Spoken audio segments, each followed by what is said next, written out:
অ্যানাস কিচেনে আপনাদের সবাইকে স্বাগত। আশা করি সবাই ভালো আছেন। আজকে আমি বানাবো রুই মাছের মাথা দিয়ে বাঁধাকপির ঘন্ট। বাঁধাকপির ঘন্ট বানাতে কী কী উপকরণ লাগবে চলুন দেখে নিই। প্রথমে একটি বাঁধাকপি আমি কুচি করে কেটে নিয়েছি, আর নিয়েছি কাঁচা লঙ্কা, আদা বাটা, আলু, হাফ চামচ করে হলুদ গুঁড়ো, লঙ্কা গুঁড়ো, জিরে গুঁড়ো।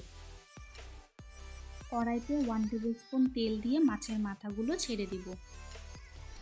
সামান্য একটু নুন ও হলুদ দিয়ে ভাজতে থাকবো। ভাজা হয়ে গেছে, এখন আমি একটি পাত্রে তুলে রাখবো।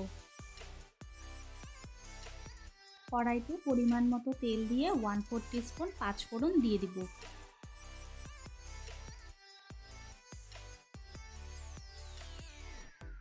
এখন আলু ও কাঁচা লঙ্কাগুলো দিয়ে ভাজতে থাকবো।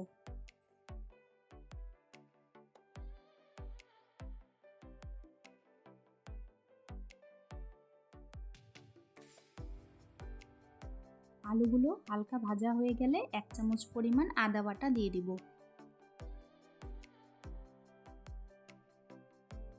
এরপর মশলাতে একটু জল দিয়ে গুলে দিয়ে দিব। তেল ছাড়া অবধি কষাতে থাকবো।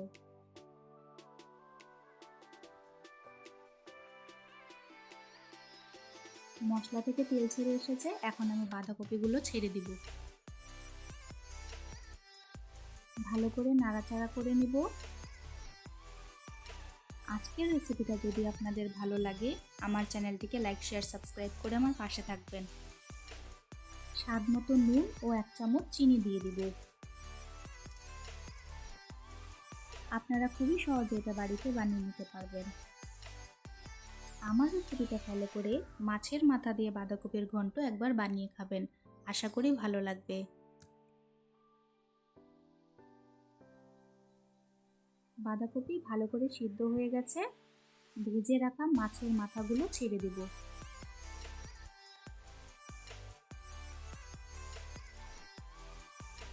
মাছের মাথার সাথে ভালো করে মিক্স করে নেব।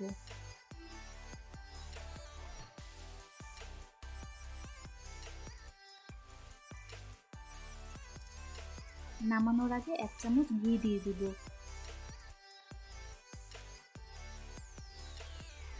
ব্যাস তৈরি হয়ে গেল আমাদের আজকের রেসিপি রুই মাছের মাথা দিয়ে বাঁধাকপির ঘন্ট।